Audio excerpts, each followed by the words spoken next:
ছোটবেলায় বাংলা বইয়ে পড়েছিলাম, রাখে হরি মারেকে।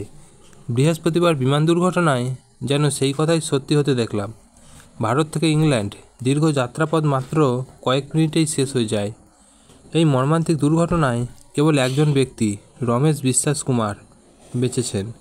দুর্ঘটনার কিছু পরে আহত রমেশকে নিজে পায়ে হেঁটে যেতেও দেখা গিয়েছে।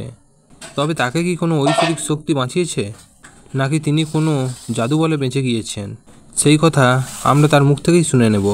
मेरे नज़रों के सब सामने हुआ था।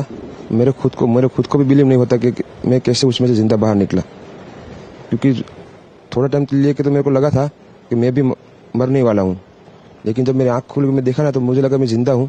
तो मैंने ट्राई किया, जब मेरी सीट थे वो मेरी बेल्ट निकाला, मैंने वो ट्राई किया जहाँ से निकल सकते वहाँ से, तो मैं निकल गया वहाँ से।